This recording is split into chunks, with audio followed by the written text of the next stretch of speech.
Yeah, I was always looked down upon too, because like, oh, it's not real art, and but my stuff is like just permeated like, culture for the last 25 years. And I'm like, well, you might not think it's art, but people grew up on this stuff and it means something to them. Right. Your first skateboard, your first wakeboard, your first boogie board, surfboard, t-shirts, whatever. Hey, that was my favorite t-shirt growing up. So that makes me feel good. So I don't need the pretentious art galleries or anybody telling me what's good or what's not.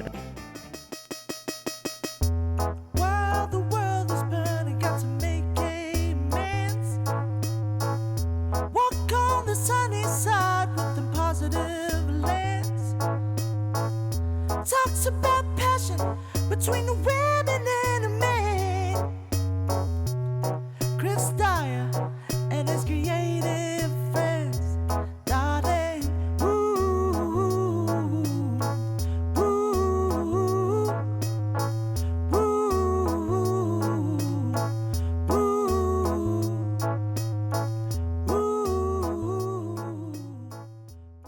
Hi, welcome back to Chris Dyer's Creative Friends, the super awesome YouTube podcast interview show of glory and happiness that me, your artist friend Chris Dyer, does, where he talks to his super interesting artist friends.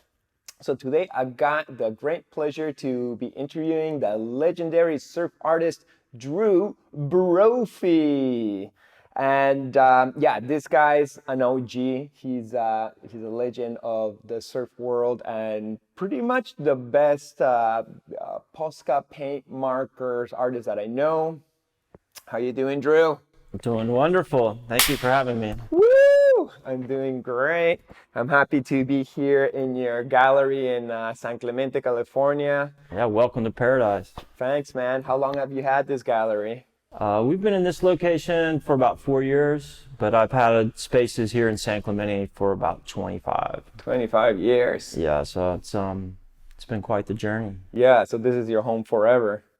This is my home. This is the place that resonated with me the most, and I raised my family here, and yeah, it's home base. Nice. But you're originally from South Carolina? Yeah, so I'm originally from South Carolina, which is beautiful place to grow up.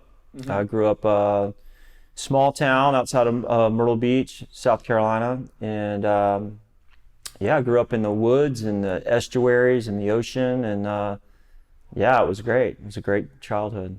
How do you compare it with being out here in the West Coast? It's different. I mean, the world's changed, I've seen a lot of change in my life, and it's different. The people are different.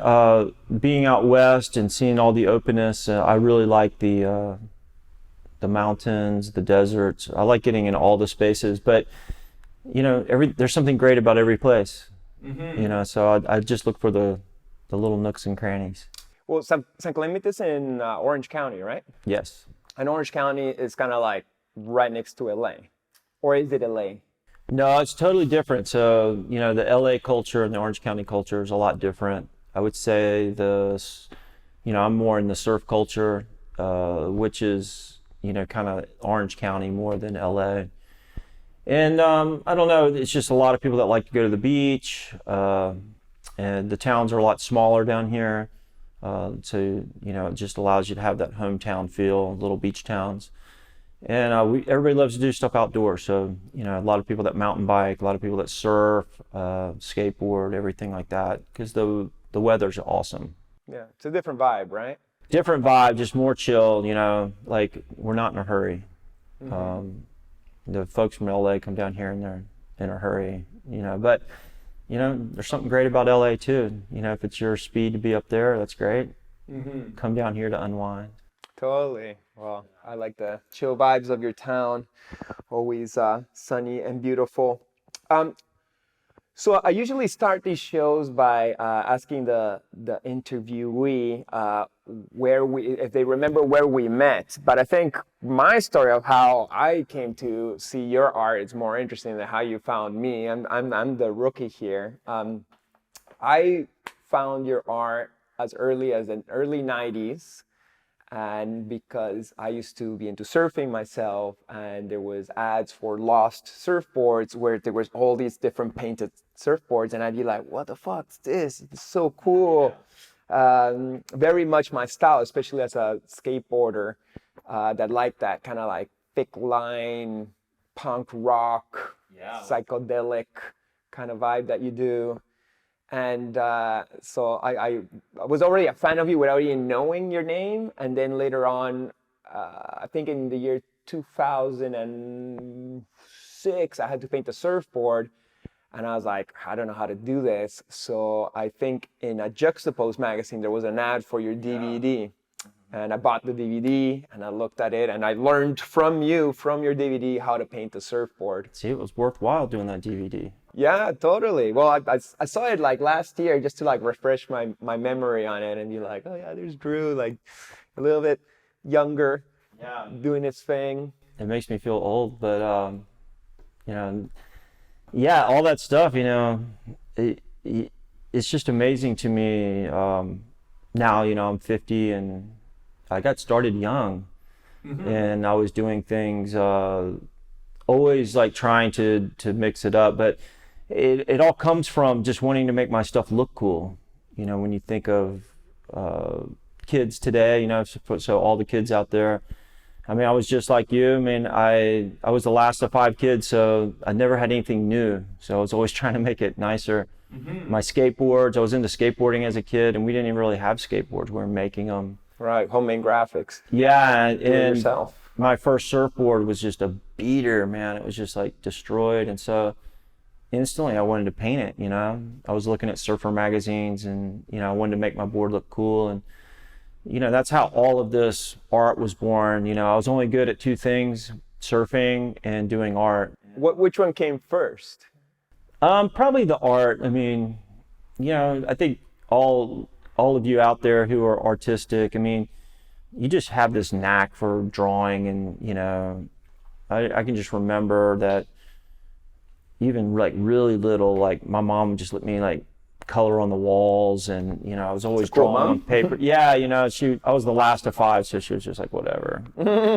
And one more guy. But you know, just with that idea of, you know, when I just think of the video, it's so basic, but like, you know, I was always trying to make myself look good, and then I just figured out I didn't know how to do anything either, but there was nobody to tell me how to do it.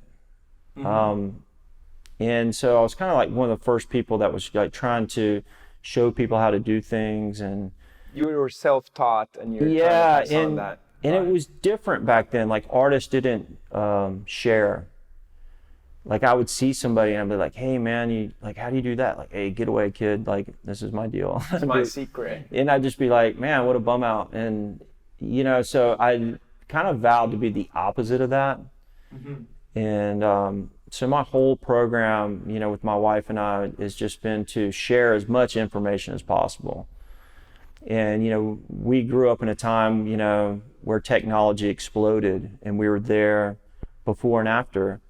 So, you know, I had to learn to do everything the old-fashioned way, like design T-shirts with Ruby Lift, and, you know, we were inking the shirts, and, you know, and I can remember when the first computers came out, not that I could afford one, but, you know, all this stuff happened within our lifetime.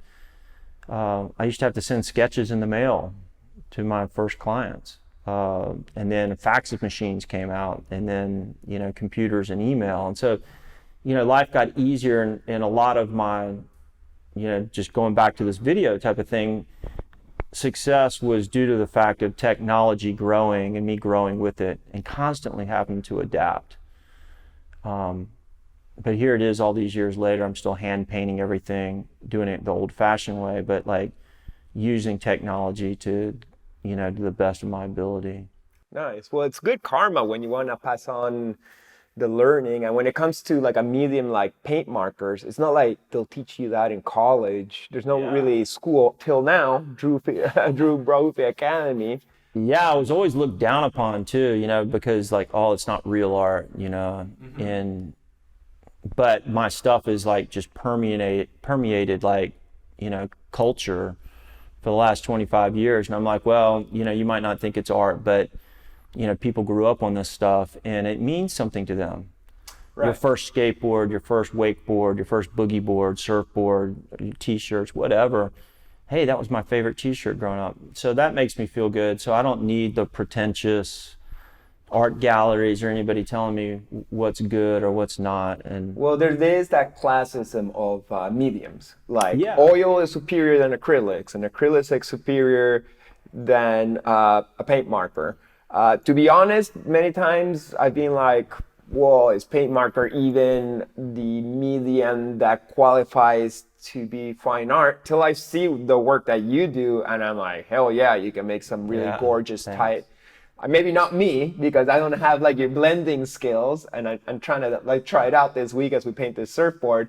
But you can pull it off and do what somebody with a brush would do with these markers. So yeah, and that's the confidence and just time of, you know, trying not to try so hard, let it go, and just have faith that the thing, it works. And, you know, it's almost like automatic writing or automatic painting. Like I don't even care anymore. I'm like, So are you telling me that the galleries never gave you much of a chance because of your medium? you know, I've been in some within my culture, like surf culture and things like that. So I've been accepted there, and I have had, you know, a museum show and things like that. So, you know, I have broke through that barrier, but You got your own gallery now. yeah. And, you know, it's not that I dislike that culture or whatever. I just don't fit into it. So I don't worry about the places I don't fit in. I just try to keep going towards the space that feels good to me. And that's what's important to me. At the end of the day, you know, the only reason I did any of this is I just was trying to be happy. I wasn't really trying to be a famous artist. I was trying to be successful enough to feed my family. And I wanted to be able to surf.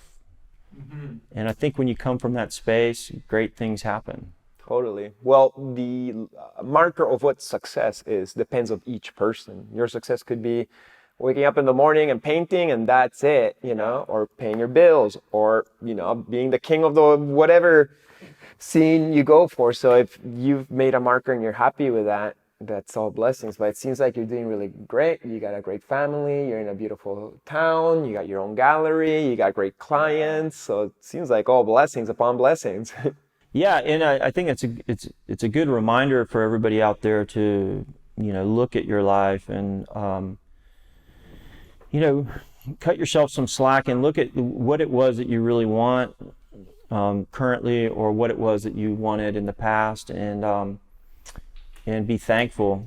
Because sometimes you get in such a hurry to get to where you're going, you forgot that at one time the space that you're in today was everything you always wanted at one point, like maybe a few years ago.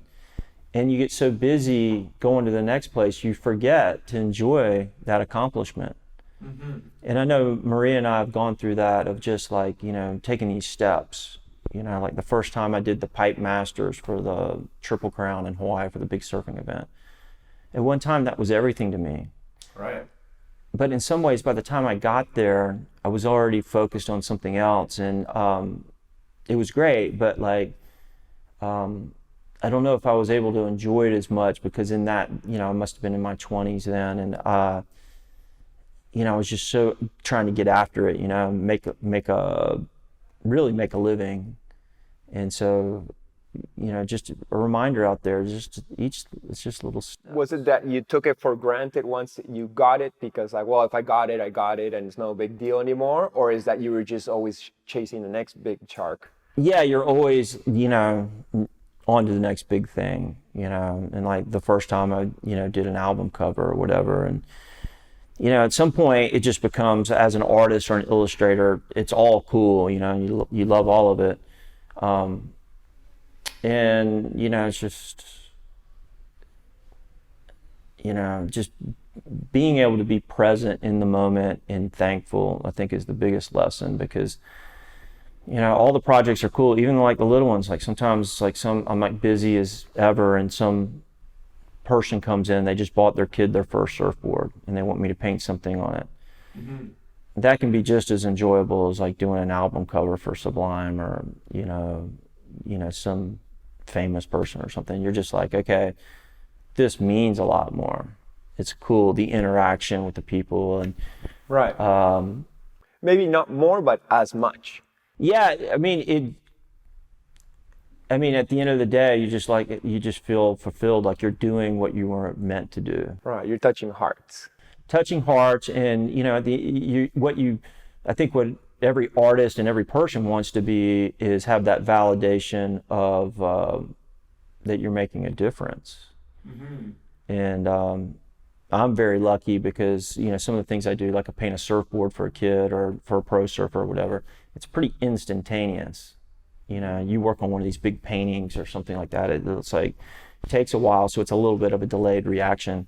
Mm-hmm. So I don't know how many people with their jobs that they get so much gratitude given towards them every day. We get that all the time, and right. It feels great. Totally. And I think more people need to experience that. Like when you go out to a restaurant and you thank the chef after you leave, like, dude, that was amazing. He's back there sweaty he's just like, thanks, man, that made my night. Nice. So I think we all need to be aware of those things. Right. Everybody's an artist in their own way. So you're at South Carolina dude who moves to California what year? So I started coming out here, like, I think I was like 13 or 14. So I grew up surfing. I love to surf on the East Coast, and the waves are actually good when you're small, so when I was a little guy, and I loved it. I mean, I went to the beach every day, I surfed, and the beaches were beautiful. And anyway, so I got known as a good surfer, especially in my town. We had a bunch of good surfers, and we'd get invited to surf, the regional events, then the East Coast Championships, and then the U.S. Championships, mm-hmm. which were usually held out here in California. Mm-hmm. So I would make it every year, and lucky, I'm from nowhere, South Carolina, but next thing I know, I'm in California.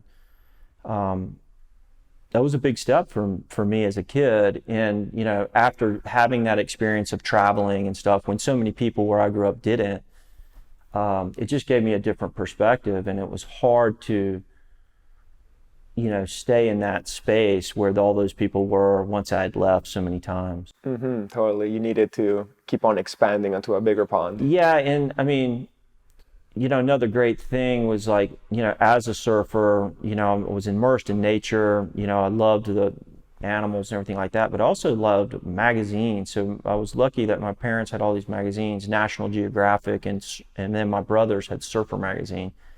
And you're looking through both those things, and it's all these places in the world. Mm-hmm. And I can just remember as a young kid, just like, I want to go to all those places. And that, I really kind of, reversed engineered my life and realized that inspiration of like just laying on the floor on a rainy day and looking through National Geographic and Surfer magazine, just like all this stuff is out there. So once I got a taste of that coming out to California, it was off to the races. I couldn't focus on school. I couldn't focus on anything. All I wanted to do was be out in the world. Nice, beautiful. Well, that's the real school of life. It absolutely is, and I'm thankful that it turned out that way for me. So when did it turn into like an art career, and how did you make your way into the industry? Yeah, so like I said, I was surfing, and I was painting my own surfboards, and the surf world is really great because we wear these crazy t-shirts, and especially in the 80s when I was coming up, it just was like really out there and fun, bright colors. And I was looking at ways that I could surf more and how I was going to pay for it. And I did tons of jobs like manual labor and working in restaurants and stuff like that. But I got noted, like my boards got noticed, like, so I'd get photographs taken and my boards were like really cool looking. And so people would ask me to paint boards. And then I was very lucky within my town, even when I was a teenager, that the local board manufacturer, Perfection Surfboards, his name's Kelly Richards, says, well, why don't you paint all the boards? You know, you're in here painting your board all the time. So I was doing that. And then the local surf shop was like, hey, can you design me a t-shirt? The screen printer saw that I could do that, and they said, hey, well, we'll give you a couple jobs. So even in high school, I was working as an artist. And that was in NC, in North Carolina? In South Carolina, yeah. South Carolina, right. Yeah. And so naturally, I was gravitating toward that, and I was wanting to be a pro surfer, and then I was getting by and paying for my surfing with art. And I wanted to go to school for art. I did get into a bunch of art schools, but it just was too expensive. And none of them were really near the ocean, which was kind of a bummer. And so that was a buzzkill for me. But really, at some point, I realized I wasn't going to be, there was a crash in the surf industry where all the companies just kind of faded away, and my pro surfing options evaporated. And I was like, wow, that was my whole plan. And so then doing art became, you know, because surfing was plan A, and art was just to support surfing. And then it just became, all right, art's plan A. Mm-hmm. And so I started trying to like really do what I'm doing here in South Carolina at like 19 years old. And wow. Yeah. Why did the pro surfer dream evaporate so young? Well, it just, I mean, you got to be, you know, like one of the top, you know, 30 guys in the world to make it.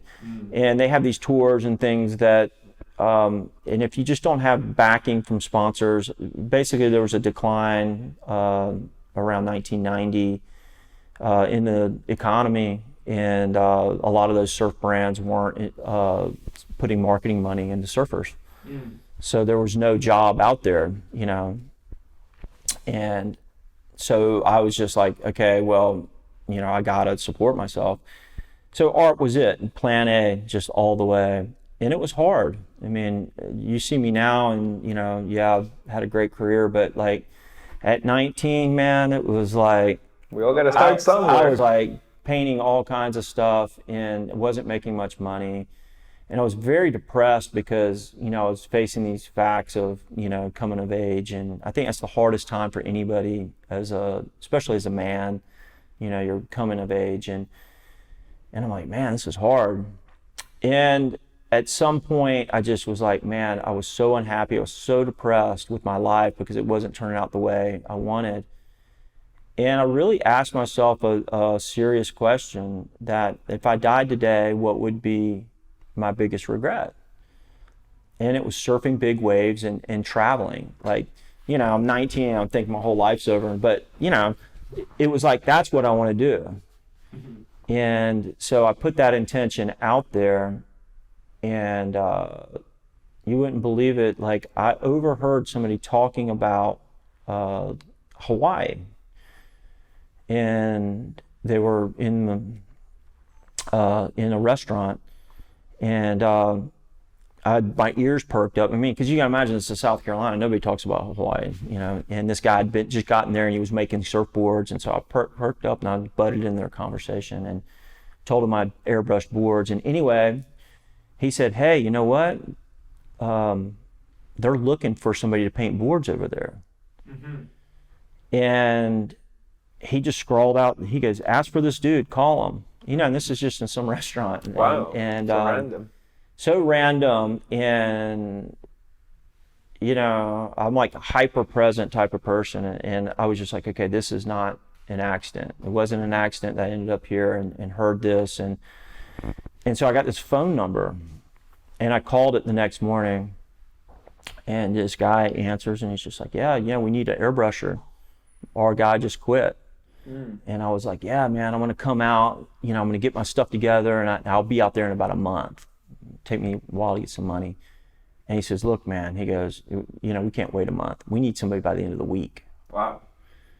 He said, I'll tell you what, if you can get here by Thursday, we'll give you a shot at the job if you can do it. Crazy. And what were you doing in your life at the time? I was still painting surfboards in South Carolina, and I was, you know, designing t-shirts. I had a little like like little spot that I was doing it in, and Okay. but I wasn't making any money, not enough money to. I mean, I was supporting myself, but the type of stuff I was doing was not that exciting. So I was sitting there in my dad's office using his phone because it was long distance back then. You know, everything was long distance, and I call this guy in Hawaii, and he tells me I have to be there by the end of the week. And, you know, talking about being in tune with your existence in the world, I knew that this was like this branch in the road. It was the universe. Give me a chance to expand. Yeah, and just like it said, okay, here's the exit. You know, you're on this path, but if you want to choose this other path, the exit's coming. And I knew it. And so I went and told my dad that I'd been offered a job. And you just got to imagine, from people like my dad and people in South Carolina, I mean, you coming from Canada or Peru, you know, some of these places seem like the moon to them. Right. Like they never go anywhere. And so I'm telling my dad that, you know, I've been offered this job in Hawaii. He's looking at me like I'm out of my mind. And I just laid it on him. I said, Dad, this is it. If I don't take this, nothing great's ever going to happen for me. And I knew it. I knew that was my exit. Right. And he looked up at me and he understood. Like in that moment, he understood. And back in those days, you had to buy tickets from a travel agency. He literally got up from his desk and bought me a one-way plane ticket. And that was the last time I lived in South Carolina. Wow. So Hawaii worked out, obviously. Hawaii worked out. I mean, I was flown right from the airport into the surfboard factory, and they gave me an impossible task of painting all those surfboards that were late. And they were really hard on me. I was painting boards for all the best surfers and shapers in the world on the North Shore of Oahu. Wow. So I walked out of nowhere, South Carolina, into the epicenter of everything. Was it nerve-wracking? You know, it was, but it was like, you know, be careful what you ask the universe, it'll give it to you. And Sounds like a lot of pressure for a kid. it was a lot of pressure, but I was raised well to work hard, and you know, I worked and I had a good work ethic. My skills were good enough. And yeah, I just grinded it out and I never looked back. And that's how it all started. Beautiful. So how long were you out there in Hawaii? I was in Hawaii probably like 5 or 6 years. And it would dry up in the summertime. And so I would try to go travel either surfing or working and then come back to the North Shore in the winter. And so I used to go to Mexico a lot, to Puerto Escondido, and surf. And then I'd lined up a trip, similar like what you're traveling now. And I heard about this surfboard factory in California that at the time was the busiest surfboard factory in the world. Which one? It was called Surfglass, and they made all the Hobie surfboards and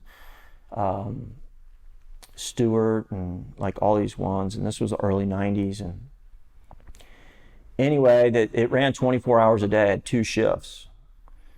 And you know, I'm like 24, and I was like, I want to make money.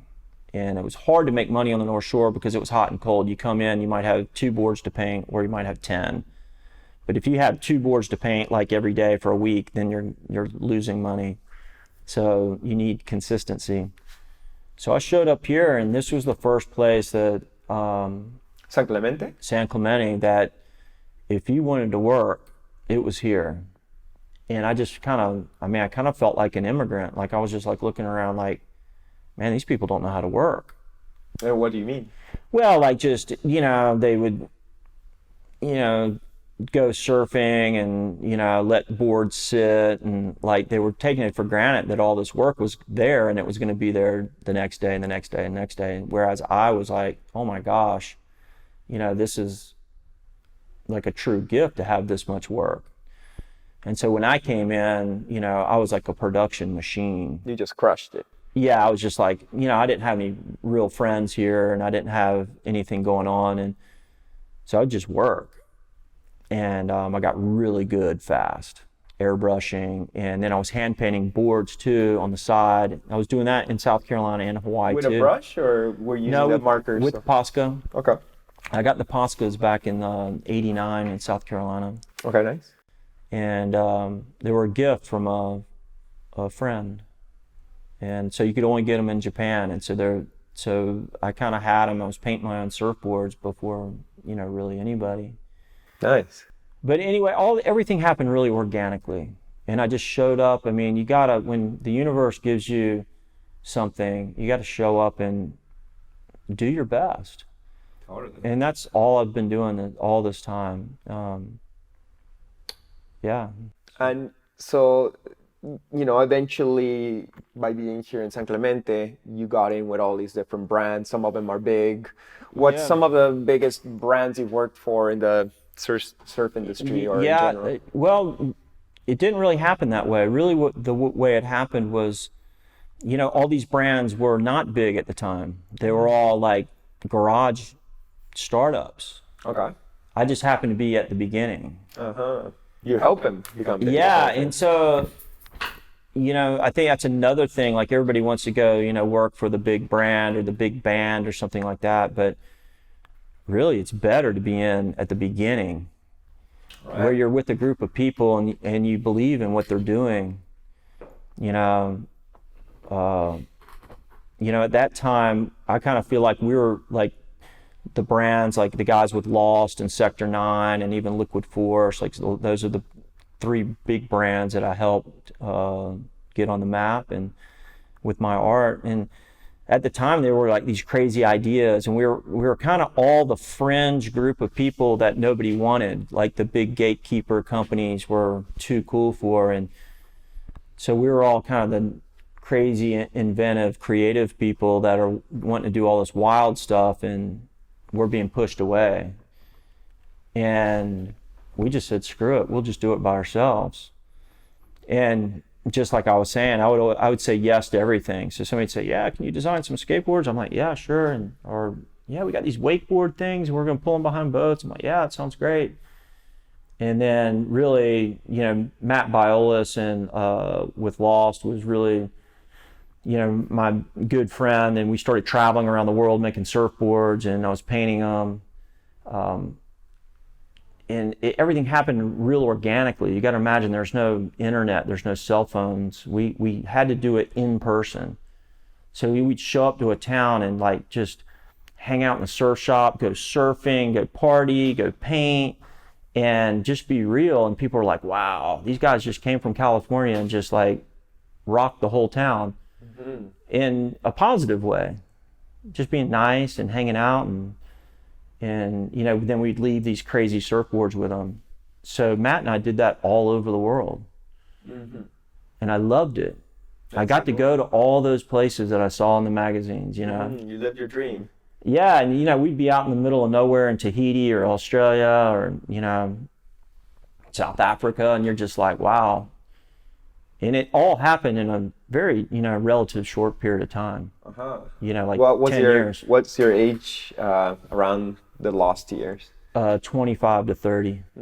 What a great age Yeah. to live through that. I can remember being on an airplane going to Europe. Like I'd never been to Europe, and then within like a year I'd been to Europe so many times I couldn't count. Wow. I kept having to go back. And I was on a flight, and I'd gotten like bumped up, and I'm like 28 years old or something, and I was like, wow, this is my life. And it was like one of those moments like to relish in the fact that this was everything I wanted at one point. And to be present in the blessings. Yeah, I'm like, I never thought I was going to go anywhere. And just in that little moment, I was just like, right before I like nodded off to go to sleep, I was just like, thank you. So beautiful, man. Yeah. I love it. Very inspiring. So I hate this question when people make it to me. Yeah. But the other day when we were in the car, you picked me up from the airport, you had such a great answer to it that I wanted to ask it again. Like, what inspires your art? Oh, yeah. I get this question all the time, and I actually love it because it just kind of validates what our job is. And that is to, articulate the world to people. And for me, it's nature. And, as a surfer and, surfing, number one, puts you in this hyper presence. You cannot be distracted for 1 second and catch one of these like killer waves, especially the big waves that I like to surf. I mean, you got to be so hyper present and in the moment and in tune with your environment in order to do it. And it's absolutely amazing that we can do this. And I really attribute it to my childhood of growing up in the nature and in the estuaries and in the forest. And, I had to go through the forest to get to the beach, and, I was out in the woods and, I'm surrounded by crazy animals that could eat you and stuff like that. And I just noticed when I was a kid that, I could tell when the temperature changed. I could hear the wind change. I knew every smell in the forest. I knew what every sound was. And I just took it for granted. I just thought like, well, everybody does this. Do you think that extrasensory power was something that came with your personal code, or is it something that developed from being in the water and in nature and listening to it? I think everybody would have this ability, given the right circumstances. So like an indigenous person, maybe in the Amazon, they would have that same experience. I mean, that's a survival trait. Or the Aboriginals in the deserts of Australia. Yeah, and then you could also, attribute that to something like street smart. Somebody grew up on the streets of New York. Right. You know what that little sound is. That's somebody rustling a trash can or this, so it could be different for different environments. But really what I noticed was that other people weren't noticing as much. And the other thing that I started to realize is I didn't draw from pictures. I didn't look at things. I just drew things. And I never really thought about it until I was older that, in seeing my son, because he has the same thing. It's like I don't know if it's a photographic memory or whatever, but I just remember what stuff looks like. And that is something that's there, and you're just like, wow, okay, I don't need to look at an owl. I know exactly what an owl looks like. I know how, and the waves. Another interesting thing, and then like inspirational is drawing waves is like almost like the Fibonacci spiral, and it's like this hydrodynamics and being able to float those white water bubbles in the right space, so it has that loftiness and all these types of things that you just kind of take for granted that you do, is through true experience.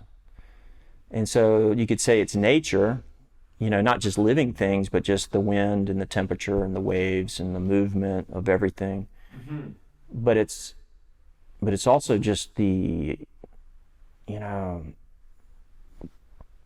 painting something into it that captures something. Like this painting here is just like this moment of a sunrise for a surfer is like amazing, and people see it and they're like, oh, that's what it's like, Feeling. Yeah, and it induces that feeling. So as artists, I think that's what our true job is to, create these things so people can have that same experience that we're having. And I think it's a true gift that, for the people who have it. And I think everybody has it a little bit. I think when you're younger, it kind of gets beat out of you. And then you spend the rest of your life trying to get it back. But guys like you and I, it's like we never lost it. Yeah, we just kept on chasing it. Yeah, it's like it's a form of still being a child. And being, playing. Yeah, and totally being amazed by like a roly-poly. Like you're looking at this thing like, man, what is that? It's like some kind of. What is a roly-poly? It's a little pill bug that like rolls up into a ball and can roll away. Okay. And I really got this when my son was little in the backyard, and Dylan didn't talk very much, and he was just sitting there looking. And I'm like, what's he doing? Like, is something wrong with him? And I'm like, Dylan, what are you doing? And he's like, looking. And he points, and there's an ant. And you forget, children, everything's new and fascinating. And so he's seeing an ant for the first time, and it's blowing his mind. He's just looking at it like, oh, what is that? Mm-hmm. And he's just like, it's like the coolest thing you ever saw. It's like this tiny little bug, and you got to keep that alive in you. Right, that amazement. And there's stuff happening all around us, and you know, if you choose not to see it or aspire to see more, you're definitely going to miss it.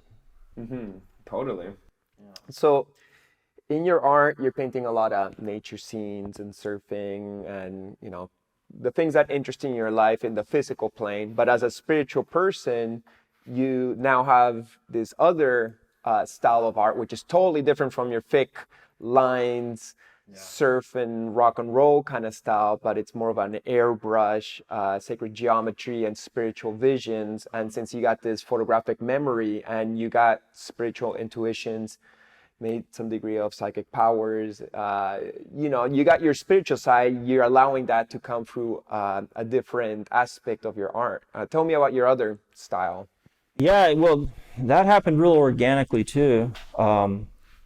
You know, everything kind of comes to me through my clients. And so as I'm going, you know, I'm meeting more people. And I think the sacred geometry really came about through one client that was studying water. Mm-hmm. And they were studying electromagnetic fields of earth minerals and the effects on water. And they needed a mural painted for one of their trade shows. Mm-hmm.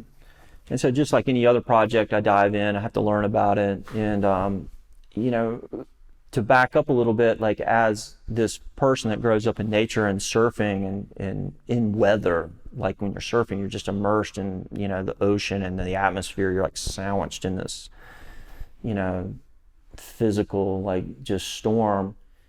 You become an amateur like meteorologist. So I've always been very studious and interested in weather, climatology, meteorology, and such. And just trying to figure out when the waves are going to be good is a scientific process.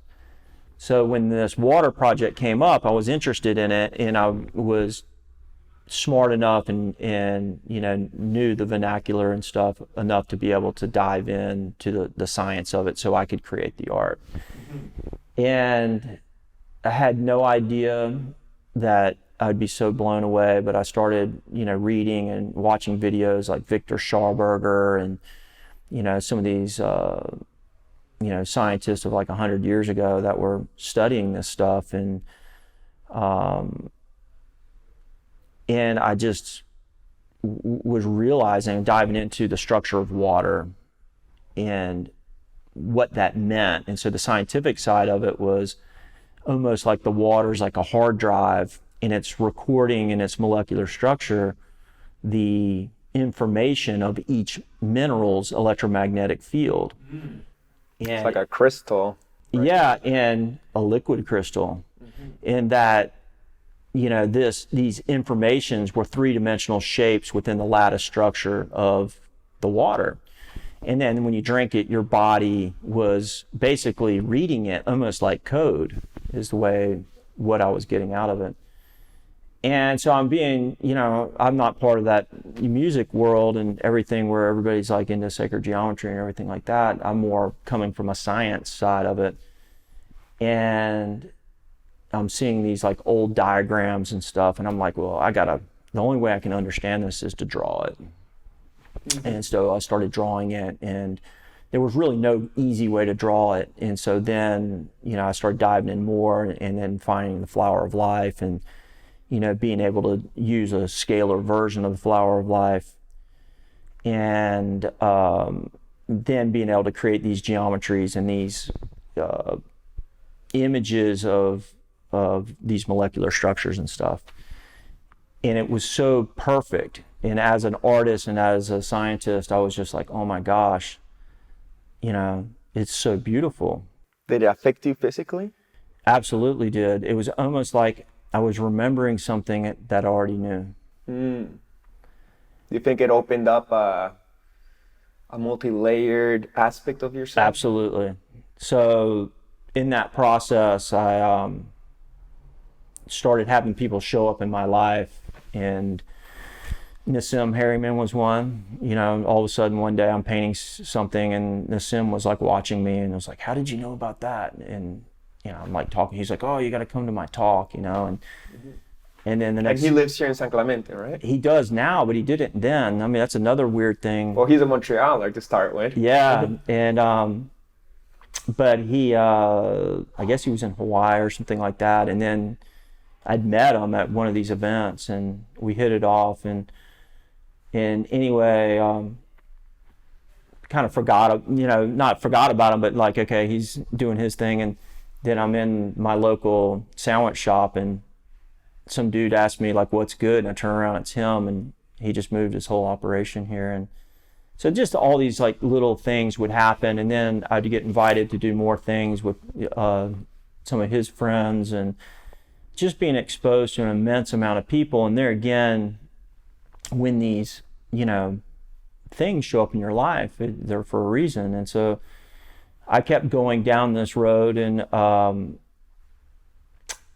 it's just been amazing to me. I've actually gone back to my other paintings, my, you know, more illustrative paintings, and I'm looking at measuring the, you know, the 1:6.8 growth ratio, like some of these rings, and like they're spot on, you know, like I'm like, there's no way I was doing this naturally already. I think a good artist always is. Right. It just looks beautiful naturally. Yeah, and so that composition, you know, even though I didn't go to school, I was doing it innately and whatnot. It can be taught to people, but it comes out really stiff and boxy, and, you know, that natural ability just to make things look, it's not that, it's that. Mm-hmm. So there's a lot of trial and error and practice in there. It's appealing once again. Yeah, and then it takes time and dedication. So for all of you out there who are, you know, doing your art, you know, it takes time to refine it and build up that confidence, and to the point where you're doing your thing and you feel comfortable. Like now, like I almost consider it like automatic painting, and I just, hey, you know, let my true self out, let them take control. If you think about things too much, it just becomes like a little stiff. Right. Loosen up. Do you take any drugs, medicine, or psychedelics in your process of opening up to your spiritual self? That's probably the most asked question that I get. People walk into my gallery and they're like, oh my God, this guy's insane. And the answer is no. For no other reason than I don't like feeling out of control. So, you know, my whole life, like, you know, I actually kind of thought I was crazy when I was younger, because I realized not everybody was seeing the world the way I was. And so it's a blessing and a curse. And, you know, I have a hard time being around a lot of people. I don't like most people love concerts and You're too sensitive. Yeah, like a sporting event, forget it. You know, like if it's like one of those things where it's like a competition, it's just like brutal on me. I can't handle it. You know, just, it's so hard just being in this space that I'm in. I can't imagine expanding it more. Right.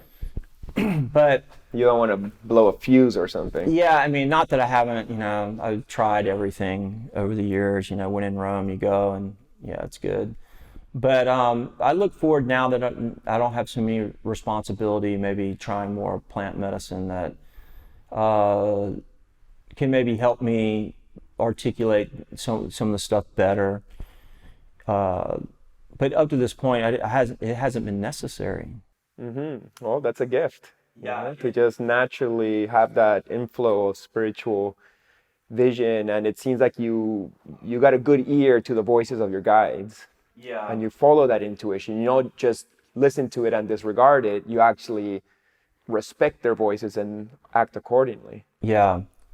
And in a lot of it's also feeding off the other people, which can be good or bad, you know. So you have these clients, like especially musicians, and they're feeding all this energy into you.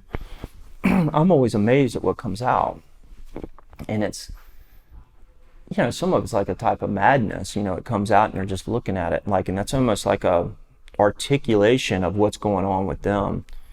And so you're channeling their energy in a way. Yeah, and so you're always surprised, and it could be something kind of really off base and crazy, and or lewd or something like that. You're just like, okay, and somebody like goes, God, I can't believe you painted that. And I'm like, look, I'm painting this for somebody.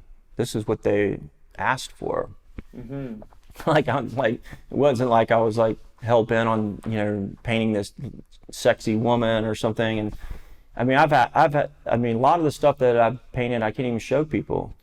It was for private collectors of things, and this is what they wanted, and you're just like, oh my gosh, that was like taking drugs in itself. Mm-hmm. Tapping into somebody else's energy and just like, good Lord. So do you think that having extrasensory powers and intuition, does that help you with your art and life in general? And in what way? Yeah, it does. Yeah, it does. And there again, I think everybody has a little bit of it, and that you can hone it in. It gives you a sense of peace. It makes you feel like you're just so much bigger, so much more powerful, safe. Like you're not worried about anything. But for me as an artist, it's definitely helping me do my thing and delivering what people like always say to me, like, how did you get inside my head? That's exactly what I was thinking about. And so you're doing a painting for somebody and they're just like, oh, well, I'm like this and that. And they're like not really giving you a whole lot, but you do get it. Mm-hmm. And so you're not getting it through words, but you got it.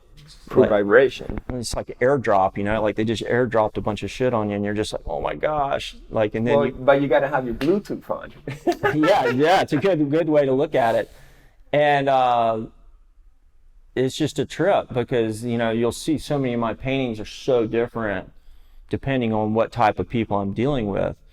And so the sacred geometry has been a true gift from my clients, that I'm introduced to a lot of these science people like nuclear physicists, and some of the newer stuff that I've been doing is so much more intellectual. And I'm looking forward to doing that stuff because I truly feel that my guides are trying to tell me something desperately. Mm-hmm. And that's what I need to be doing. It's beautiful. You're transferring some good information to humanity in our process of evolution to a higher version of ourselves. Yeah, and in that understanding is so necessary now because there are these massive changes happening and there's more coming.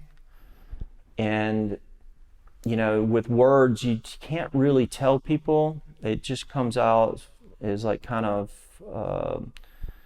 modeled almost. Yeah, or, we've all been, like I've been to a lot of these events and you can see like really true people that are tuned in, and then you just got people that seem like they're taking advantage of people, like blowing smoke up their ass or something. You're just like, okay, I got both of these things happening. And so to your average person, it just sounds like, some kind of esoteric stuff that, I'm not into that. So it kind of turns people off. So I think through art, you can really open it up that, okay, this is something real. And with me anyway, with all the science stuff of like, guys who've dedicated their lives to, astrophysics or solar physics or, something as simple as, the electromagnetic field and what it's doing to us. I mean, there's all these like little nooks and crannies and they don't necessarily talk to each other. And then an artist can come by and like go to a conference where like 20 of these people speak. Mm-hmm. You absorb it and then you regurgitate it back out into a painting. Mm-hmm. And they all go like, oh my God, yeah, this is where this piece goes. And so I kind of feel like that's where I'm going. Beautiful. So Drew, staying in this topic of spirit and science, what is reality? What's frequency? What's electromagnetics? Like, what is this thing we're in right now? How do you see it? It's a hologram. It's a, you know, it's created by our brain. So, I mean, it's funny. I was just talking to somebody. I was like, it's a sobering moment when you realize that, you know, nothing's what it seems. And it takes a lot of, you know, deep dive to get into there. You know, the best description I've heard, definitely some type of multi-dimensional, like, so if you imagine the flower of life, because the flower of life is really like an articulation of the field of energy that we're all living in. And it's infinitely growing both ways, bigger and smaller, never ends. And we're living in that. So maybe the different realities or, you know, frequencies or dimensions, you know, all these are just words to describe the same thing. So people get hung up on words like aliens and angels, you know, they're describing the same thing, you know. So, you know, when you think of that, like, if you stick with the flower of life is this articulation of like how everything is expanding bigger and smaller. You know, if you only have the capacity to be in this one scale of the flower of life, you really don't notice the smaller and the bigger scales. It doesn't mean they're not there. I mean, you can draw it mathematically. And then so that little vibration in one scale is different in the bigger scale.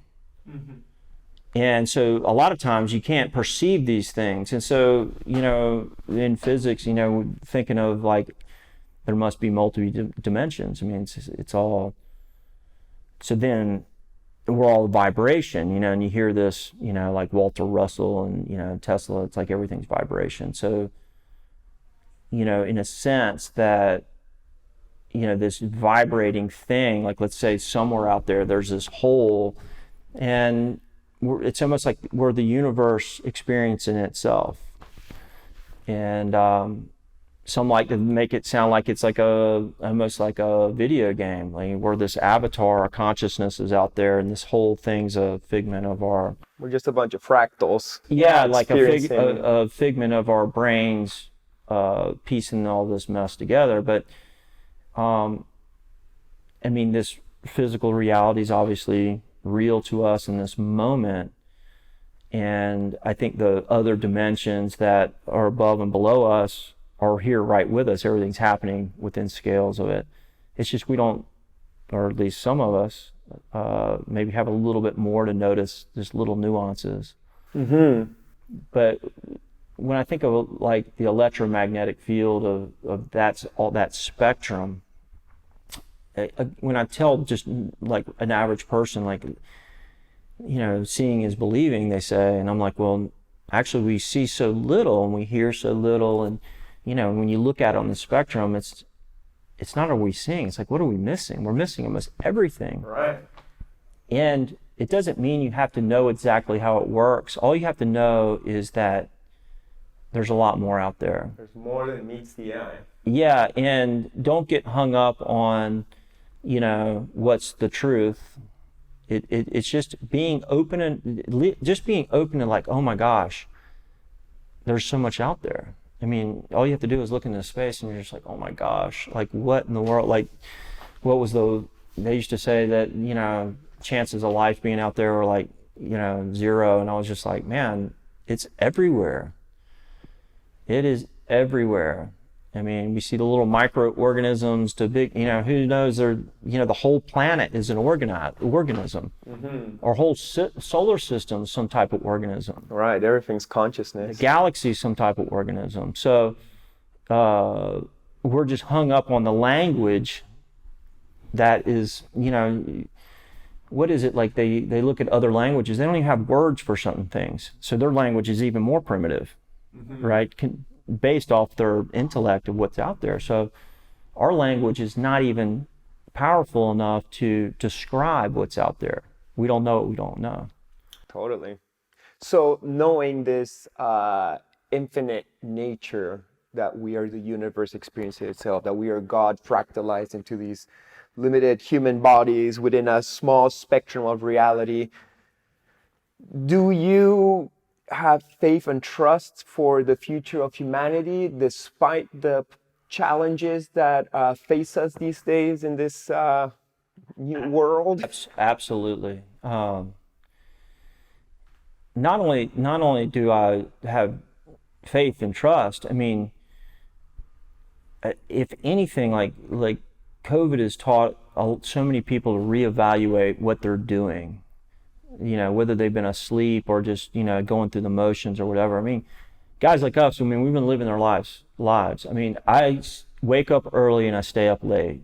I want to get every ounce of this life that we've been given. Hell yeah. And I'm anxious to learn more. I mean, I'm like curious every day about like learning stuff about, you know, this. There's not enough hours in the day. Mm-hmm. So, you know, these other people are finally coming to the revelation that the time is limited here, and that what you choose to do every day makes a difference. Right, it has to have purpose. Yeah, like, you know, it could be commuting to work. Like, oh my gosh, I'm spending 3 hours a day commuting to work, and I'm not doing anything at that time. Maybe I still have to commute, but I'm going to listen to books on tape that I'm into. Or, you know, just making these subtle adjustments, people working from home or whatnot. And I think the most beautiful thing is that during this whole process, you know, and media and stuff are beating, you know, bad programs into you. All you had to do is look outside and just like see the beauty in your reality. Everything's fine. Mm-hmm. And I know that it's real easy to get worked up by things, but you got to be really careful about what type of stimulus you take in, what type of people you surround yourself with. Mm-hmm. Do you feel the news is something that's dangerous for our consciousness and even our evolution? It only if you're not aware that it's programming you. Mm-hmm. So if you know it's programming you, you're looking at it like, for me, I look at it like totally like these people have gone insane. That, you know, like the TVs in general. Like, you know, I turned off my television years ago, and I'll be in a hotel room and I'm like, how does anybody even watch this? Like, mm-hmm. It's just so obtuse blatant to me. Yeah, and like so unsophisticated. Right. And so I'll just be sitting there like, like this is crazy. And so I think one of the things that being in tune with the environment and in tune with you know, your true self, you know, whatever this thing is that's communicating to us and you know, grounding us, it's like you can't be lied to anymore. I think that's the best thing. So to like, I can't get, you know, or I should say I have a lot of compassion for people who are being subjugated to so much, you know, stimulus or media in a negative way. I mean, of course they're going to freak out. It's like an all-out assault on their consciousness. Yeah, their consciousness. It's almost like it's driving people crazy by believing a perspective on reality. Yeah, and so I look at it as it's a literal war for your consciousness. Mm-hmm.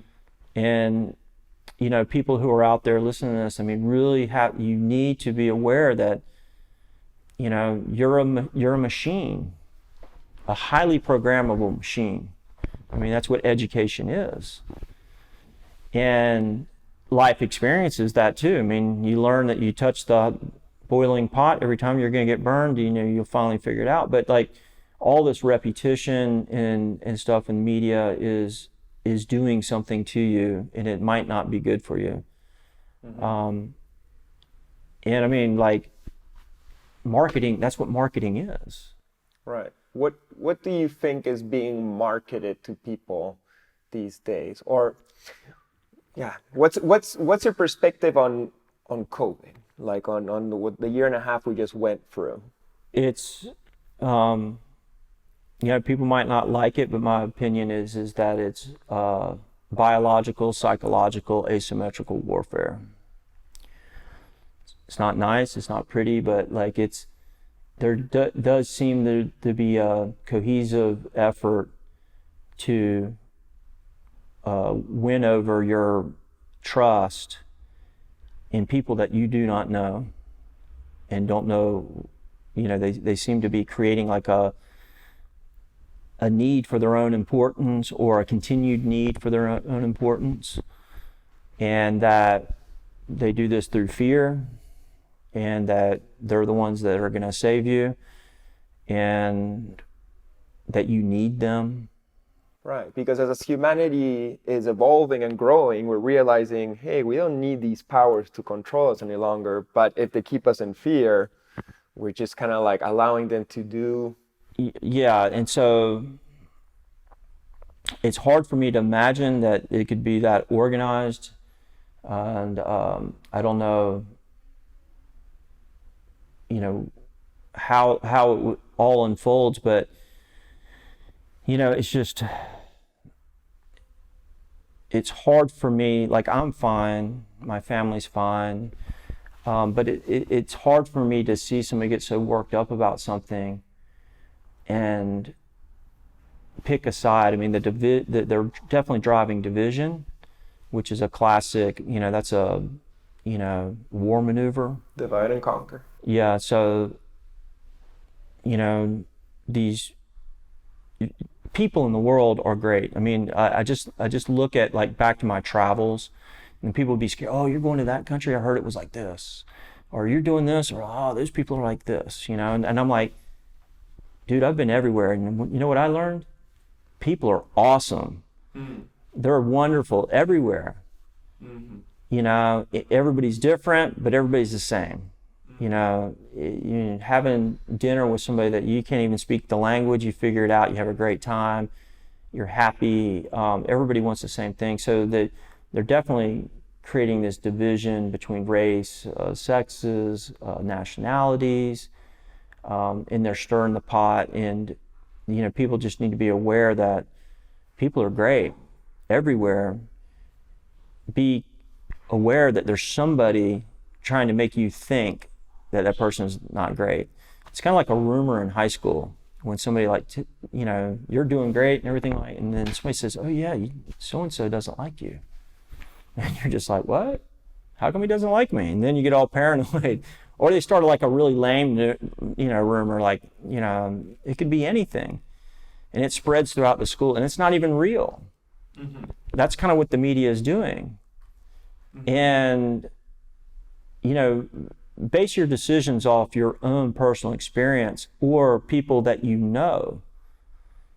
Like, I know people that, you know, have witnessed things, and this could be with COVID, or this could be with, you know, extraterrestrials, you know, and you meet somebody who had an experience. I know this person, right? Do you want to believe this person or somebody else that you don't know?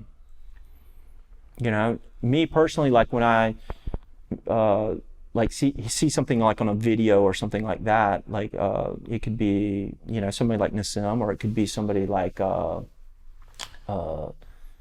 who's another one? Randall Carlson is an amazing guy, but you know, David Wilcock or something like that. I want to go meet these people. Pick their brain if possible. I just want to be near them. To like, okay, do I feel like this is genuine? Do I, you know, talk? I mean, pretty soon you can figure it out pretty easy. I'm like, oh, I met the guy. You know, he's straight up. Mm-hmm. Does that mean they have all the answers, or no? But at least I know they're not lying to me. You can pretty much pick up, you know, pretty good when somebody's lying to you, or if it's like a forced thing, or if it's just like a thing to make money or something like that. You can always kind of figure those things out. So, you know, people out there, you know, wherever you stand, just try to, you know, get information from people that you know, that you trust.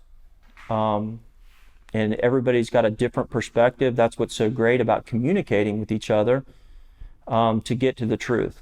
What did you hear? And that was another thing that it seemed like they tried to do, is keep us separated from communicating, whether that's through your church or, you know, through restaurants. A lot of censorship too. One of the sides is not allowed to talk. Well, that's a classic sign that something's up.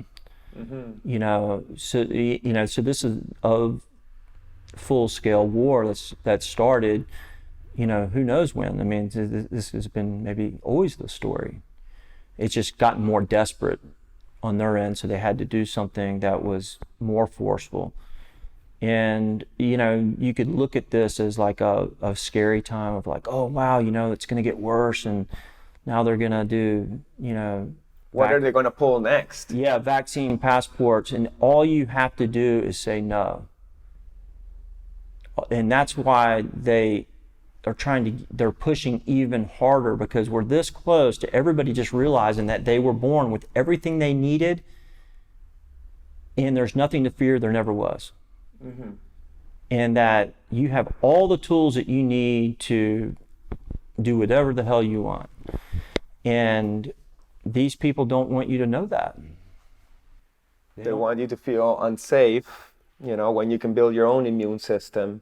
Yeah. Instead of just taking the corporate solution. Yeah, so, you know, it's so easy for me to speak on it because I see it, I feel it, I feel like, so, like, the real idea is like when you reach this space where people can't lie to you anymore, it's hard to convince somebody else. And so it's not really our jobs to convince people. It's kind of our jobs just to be us, be the best people we can be, and be an example that, oh wow, well, you know, Chris and Drew aren't buying this. Why? Yeah, we're artists. We got our own, you know, intuition. Yeah, why aren't they scared, or why aren't they, you know, complying with this, that, and the other? And the quite frank, the answer is that, you know, we're seeing through it, and somebody else might have a different perspective, and if I know that person, I like listening to it, and I take it in, and I'm like, okay, I weigh it, and that's what this collective consciousness is about. Right, open-mindedness and exchange. And you need to be able to have those types of conversations without fighting and thinking somebody's your enemy and stuff like that. You just got to wonder who the true enemy is. There's one out there that's, you know, fighting basically for your soul. And they're trying to take it from you. And I don't think they're going to win. I don't think they're going to be able to do it. I think that this energy shift that's going to happen, that's coming, another whole gear is getting ready to hit. They're terrified of it, that everybody's just going to wake up one day and go, you know what? People are great. You know? Let's just live in love. Yeah, like, and it's just going to be such a game changer. And I think that's what they're really afraid of. And it's inevitable. It is. I mean, you see it within, you know, already within things like when something really great happens, like, and it could be something like a catastrophe, like somebody's house gets hit by a tornado and all the neighbors come out and dig the people out. I mean, that's true humanity. I mean, right there. Or, you know, it could be just something kind, like, you know, when a party starts impromptu, you know, and like everybody starts bringing food over and that type of thing. Gravitate towards the things that feel good and release the fears of whatever it is that somebody just reached out through the television and told you to be scared of. You know, it could be that maybe we haven't been affected because just our sheer belief system. Yeah. And that's powerful. I truly believe in that. You know, at the beginning when I didn't know what was happening, I hid and I was in fear. And then when I went out, it's like, you know what? I'm my protection. And I'm being out there very open and living my life fully, traveling everywhere, hugging everybody, sharing everything, and I'm being very healthy and strong, and I have faith that, you know, spirit protects me and that I don't need, you know, these extra things poked into me, or at least I'd like to have the freedom to decline it without having, to lose all my freedoms. I think it's a little bit like fucked up, if you ask me. Yeah. Yeah, I mean, I'm not getting it. I mean, I'm not going to get, I know there's respect to those who want to get it too. yeah, To each their own. me personally, I think the human body is such an amazing machine that it doesn't need to be upgraded by people that don't understand it. Especially experimentally, like okay. And the other big one is I don't know these people. I don't trust them. They've done bad things in the past. Yeah, and if I looked on the scientist who developed the thing, and he said, like, look, I've spent my whole life like doing this thing that's gonna make you better. And he had results, and I can make that decision. Maybe I think differently, but I don't feel I need it, and I feel like in the short term we're going to be persecuted for it, which is a shame. But I still won't get it. Right. Well, thank you for staying sober. I hope that I have as much luck as somebody who lives between Canada and Peru and works in the States. It would suck if they cut off my ability to travel and do my service or see my parents. It'd be criminal. Right. And I've done no crime to nobody, and I don't want to live that way.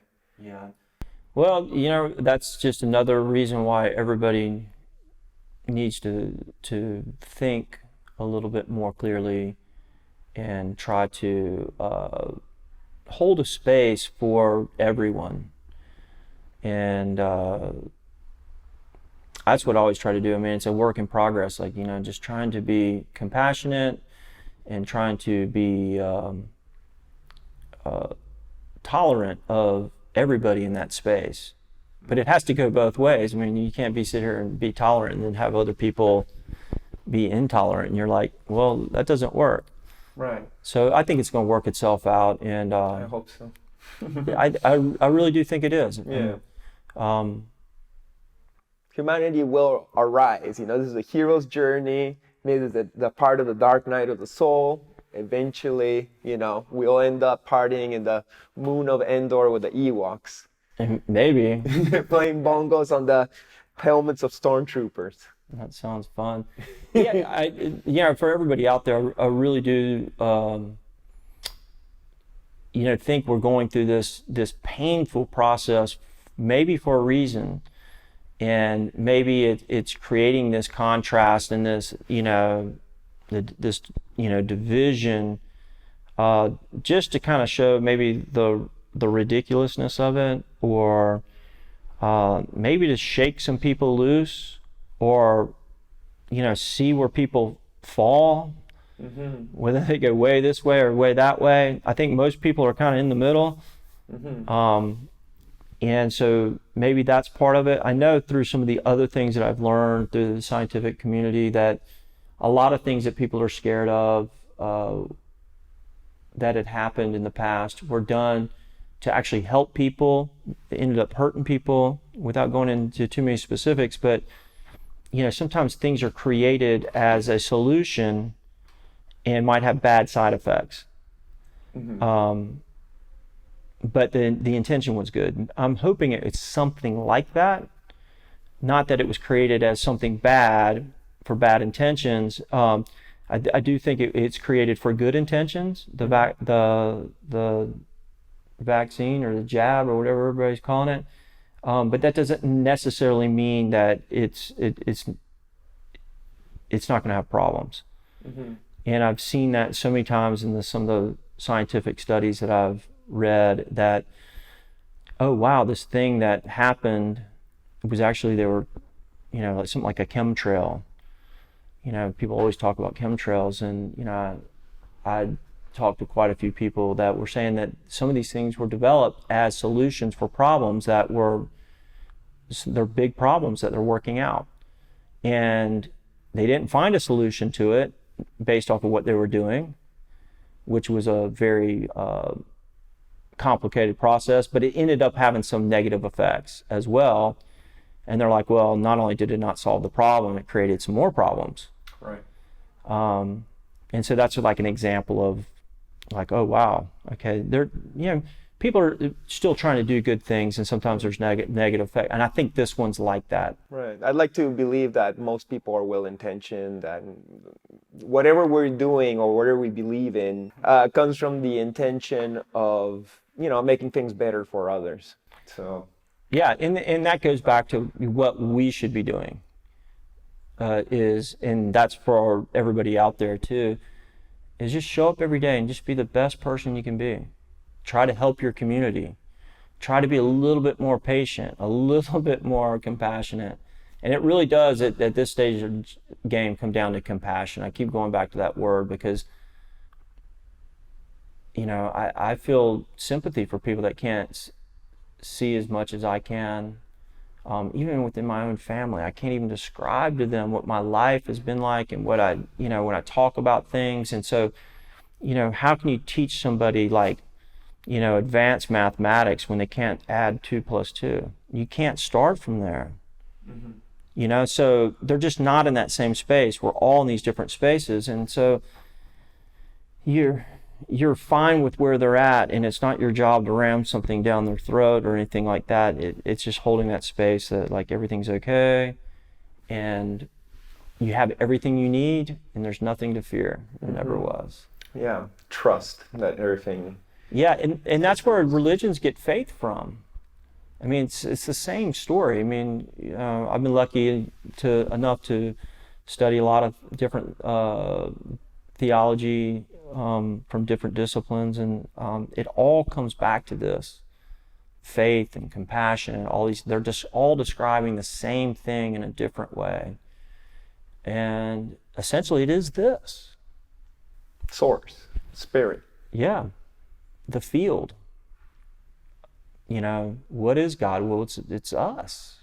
It's this source, this like just, it's living through us. Mm-hmm. And you're fine, no matter what. And sometimes it takes like a gnarly event to shake you into that thing. Right. We're living exactly what we're supposed to live, no matter what. Yeah, and the cloudiness of the programs, you get too many programs in your mind, so your mind's separate than your consciousness. And they start programming that mind, and it stops listening to the consciousness. Mm-hmm. And that's what the media is doing. That's what, so many, education and indoctrination, does. And, science is a big one. They say, okay, it's like this. It's like this. I learned it in school. It's like this. And they're like, well, now they found out that's not exactly right. Mm-hmm. Science keeps on changing. So when they say like, listen to the science, like which one? Which theory? So it's a moving target. Mm-hmm. And people don't understand this. They're like, well, it says this. And data can be manipulated, in many different ways. I think that's one of the biggest revelations for me. I mean, that, it's this moving target. They're always learning about something like the sun, for instance, and you're just sitting there like, oh, wow, I thought they had all this stuff figured out. And you come to find out, like, gosh, they know almost nothing. None of it's figured out. They have no idea what's inside the sun. And you're just like, oh my gosh. It's just fascinating. It just shows you that there's so much to learn, and the young people are going to be, tackling these problems, and they're going to learn so much. I mean, there might be somebody coming along any day now that might just have one of the biggest discoveries ever that changes everything. Free energy for everybody. Yeah, or just even, tapping into this thing that's this consciousness in the field. It's almost like the internet. The field's like, we're almost like trying to create things that we already have. And so they're censoring the internet now, which it's very young, and we've watched it come up, and I have, and then all this information get dumped on us, and then it slowly got sequestered out, like edited out, to the point of now they're like straight up just cutting things off and, blacklisting people. And, the field's just like the internet, except for it can't be censored. Mm-hmm. And you're all connected to it. It's just your Wi-Fi is not working. but it will get stronger, It's and gonna we get will stronger. know the truth eventually. Yeah, and so you got to listen to it and what feels good and pay attention to what feels good versus what feels bad. And always go away from those things that feel bad. And if you feel yourself being manipulated, your program and your mind, that's definitely bad. If somebody's trying to program you, and all media is doing this, so be really careful about what you take in. Beautiful. Well, thank you so much for All right. so many nuggets of wisdom, Drew. We just thought it was going to be about art. It gets like all deep and It's like that in this show. I like to get into the art, I like to get into the lifestyle, but I also like to get into the spirituality and even just their views on the world. I think it's through conversations like this that we can have a full range of perspectives and opinions so that the viewers that watch this show can, we're not forcing any belief on anybody. We're just kind of like sharing our point of view. And everybody is different. And I think through that, we find the truth in the middle of it all, or at least our personal truth. So thank you for sharing yours. It was beautiful. So smart. And yeah, I tried to keep it pretty clean. Probably the biggest one was biological, psychological, asymmetrical warfare. I think that was very, very clean. So thank you so much, Drew. Yeah, man. Woo! That was sick. Blessings. And thank you for having me over at your gallery this week. It was so fun. It was chill. Yeah, we'll keep on painting that surfboard this afternoon. And thank you, the viewers of this show, Chris Dyer, Creative Friends. And please press like, subscribe, share, comment. And I'll see you next time. Blessings. Woo! Today, my special guest is Jake Brown. And apparently vert was dead, but whatever. I always skated street, bowls, vert. It didn't really matter to me, but I always did love vert a little more. Just so fun flying around and stuff. But coming over and being with all those guys, and they were going so hard, like they were the kings of it. It just gravitated straight towards it and made it that much easier. Like just you being around artists that you really like, you know what I mean? Right, You know how it is. pushes you harder to like have like a high quality.